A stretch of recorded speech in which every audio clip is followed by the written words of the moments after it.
ಬಿಡದಿ ಮಾಡಿದಾಗ ಬೆಂಗಳೂರು ಡೆವಲಪ್ಮೆಂಟ್ ಆಗ್ತದೆ ಮತ್ತು ಅದು ಒತ್ತಾಯಪೂರ್ವಕವಾಗಿ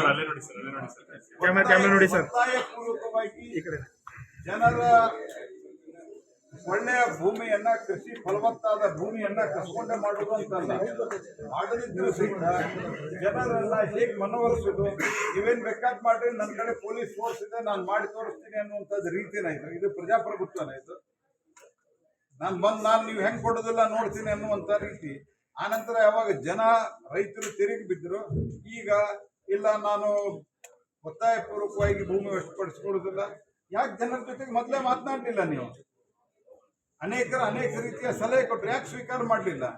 ಈ ಹಠ ಮತ್ತು ನನ್ನದೇ ನಡೀಬೇಕು, ನಾನು ಮುಖ್ಯಮಂತ್ರಿ ಅಂದ್ರೆ ನೀವು ಮುಖ್ಯಮಂತ್ರಿ ಅಂದ್ರೆ ಸರ್ವಾಧಿಕಾರಿ ಅಲ್ಲ ನೀವು. ಪ್ರಜಾಪ್ರಭುತ್ವದಲ್ಲಿ ಮಾತುಕತೆ ನಡೀಬೇಕು, ಪ್ರಜಾಪ್ರಭುತ್ವದಲ್ಲಿ ಒಬ್ಬರಿಗೊಬ್ಬರದು ವಿಷಯಗಳನ್ನು ಅರ್ಥ ಮಾಡ್ಕೋಬೇಕು, ವಿಚಾರಗಳನ್ನು ಅರ್ಥ ಮಾಡ್ಕೋಬೇಕು. DK ಶಿವಕುಮಾರ್ ಅವರು ಇವರು ಈ ರಾಜ್ಯದ ಮುಖ್ಯಮಂತ್ರಿ, ಅವರು ಈ ರಾಜ್ಯದ ಮಹಾರಾಜರಲ್ಲ ಅವರು. ಇದನ್ನು ಅವರು ಅರ್ಥ ಮಾಡಿಕೊಂಡು ತಮ್ಮ ನಡೆ ನುಡಿಗಳಲ್ಲಿ ಮತ್ತು ಇವತ್ತೇನು ಪರಮ ಭ್ರಷ್ಟಾಚಾರದ ಆರೋಪಗಳು ಬರ್ತಾ ಇದ್ದಾವೆ, ಇದರ ಬಗ್ಗೆ ಸ್ಪಷ್ಟನೆಯನ್ನ ಕೊಡಬೇಕು.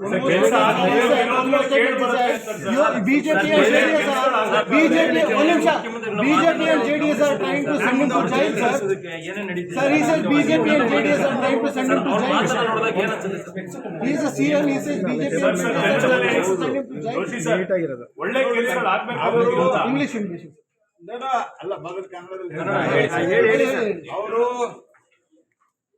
ಅವ್ರನ್ನ ಜೈಲಿಗೆ ಯಾರು ಕಳಿಸಿ ವಿಚಾರ ಇಲ್ಲ. ಅವರು ಮಾಡಿದ ಭ್ರಷ್ಟಾಚಾರ, ಅವರು ಮಾಡೋದ ತಪ್ಪಿನಿಂದ ಅವರು ಜೈಲಿಗೆ ಹೋದ್ರೆ ಯಾರು ಏನ್ ಮಾಡಕ್ಕಾಗಲ್ಲ. ನಾವು ಅವ್ರಿಗೆ ಜೈಲಿಗೆ ಕಳಿಸ್ಬೇಕು ಅನ್ನೋ ವಿಚಾರನೂ ಇಲ್ಲ, ನಾವು ಕಳಿಸೋ ಪ್ರಯತ್ನವನ್ನು ಮಾಡ್ತಾ ಇಲ್ಲ. ಇದೆಲ್ಲ ಸಿಂಪತಿ ತೆಗೆದುಕೊಳ್ಳಿಕ್ಕೆ ಮಾಡ್ತಾ ಇರುವಂತ ಪ್ರಯತ್ನ. ಅವ್ರು ಯಾರೇ ವ್ಯಕ್ತಿ ತಪ್ಪು ಮಾಡಿದ್ರೆ ಜೈಲಿಗೆ ಹೋಗ್ತಾರೆ, ಆದ್ರೆ ದಟ್ ಡಸಂಟ್ ಮೀನ್ ದಟ್ ಇದರ ಅರ್ಥ ನಾನು ಹೇಳಿದ್ದು ಅವ್ರನ್ನ ಜೈಲಿಗೆ ಕಳಿಸ್ತೀವಿ ಅಂತ ಅನ್ನೋದು ನಮ್ದೇನು ಅರ್ಥವಿಲ್ಲೇ ಇಲ್ಲ. ಯಾರೇ ತಪ್ಪು ಮಾಡಿದ್ರು, ನೀವು ತಪ್ಪು ಮಾಡಿದ್ರು ಹೋಗ್ತೀವಿ, ನಾವು ತಪ್ಪು ಮಾಡಿದ್ರು ಹೋಗ್ತೀವಿ. ನೀವು ಜೈಲಿಂದ ಯಾಕೆ ಮಾತಾಡ್ತಿದ್ರೆ ನೀವೇನಾದ್ರು ತಪ್ಪು ಮಾಡಿದ್ರಿ? ಹಂಗಾರೆ ನೀವೇನೋ ತಪ್ಪು ಮಾಡಿದ್ದೀರಿ ಅಂತ ನಿಮಗೆ ಭಯ ಇದೆ. ಈ ಭಯದಿಂದ ನೀವು ಮೊದಲು ಹೊರಗೆ ಬರ್ರಿ. ಜನರ ಹಿತ, ಯಾವುದೇ ಒಂದು ಸರ್ಕಾರ, ಒಂದು ಪಾರ್ಟಿ ಯಾವಾಗ ನಾವು ರಾಜ್ಯದಲ್ಲಿ ಅಧಿಕಾರಕ್ಕೆ ಬರ್ತೀವಿ, ಜನರ ಹಿತವನ್ನ ಗಮನದಲ್ಲಿಟ್ಟುಕೊಂಡು ಮಾಡಬೇಕು. ಅಲ್ಲಿ ರೈತರು ಇಷ್ಟು ಪ್ರಖರವಾಗಿ ವಿರೋಧ ಮಾಡ್ತಾ ಇರ್ಬೇಕಾದ್ರೆ ಮಾತುಕತೆ ಮಾಡಲ್ಲ, ರೈತರ ಮೇಲೆ ಕೇಸ್ ಹಾಕ್ತೀರಿ. ನೀವು ಮೊದಲೇ ಇಷ್ಟೆಲ್ಲ ವಿರೋಧ ಇದ್ದಾಗ ಈಗ ಹೇಳ್ತಾ ಇದ್ದೀರಿ ನಾವು ಒತ್ತಾಯದಲ್ಲೇ ಈ ಮಾತು ಹೇಳಿ ಯಾರು ಲ್ಯಾಂಡ್ ಕೊಡ್ತೀರಿ ಅವ್ರು ಮುಂದೆ ಬರ್ರಿ, ಅವಾಗ ಈ ಸಮಸ್ಯೆನೇ ಆಗ್ತಿರ್ಲಿಲ್ಲ. ಸಿದ್ದರಾಮಯ್ಯ 3 ವರ್ಷ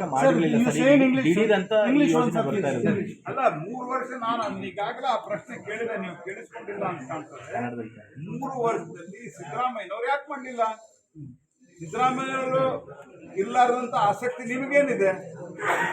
ಇದರ ಅರ್ಥ ಏನೋ ಡೀಲ್ ಆಗಿದೆ ಅನ್ನೋಂಥದ್ದು ಇದೇ ಅಲ್ಲ. ಇದ್ರ ಬಗ್ಗೆ ಉತ್ತರ ಕೊಡ್ತಾ ಇದ್ದಾರೆ. ಅದನ್ನು ದೇವೇಗೌಡರು ಈಗಾಗಲೇ ಹೇಳಿದ್ದಾರೆ. ಅದರ ಬಗ್ಗೆ DK ಶಿವಕುಮಾರ್ ಅವರು ಸ್ಪಷ್ಟನೆಯನ್ನು ಕೊಡೋದು ಬಿಟ್ಟು ಅವರು ರೇಗಾಡ್ತಾ ಇದ್ದಾರೆ. ಮನುಷ್ಯ ಯಾವಾಗ ರೇಗಾಡ್ತಾನೆ? ನೀವು ನನಗೆ ಈ ಮೊದಲಿನ ಪ್ರೆಸ್ ಕಾನ್ಫರೆನ್ಸ್ ಎಲ್ಲ ಆಯ್ತು, ಈಗ ಹೊರಗಡೆ ಬಂದಾಯ್ತು, 10 ಪ್ರಶ್ನೆ ಕೇಳ್ತಾ ಇದ್ದಾರೆ. ನಾವು ಆರಾಮಾಗಿ ನಿಮ್ ಜೊತೆಗೆ ಉತ್ತರ ಕೊಡ್ತಾ ಇದ್ದೀವಿ ತಾನೆ.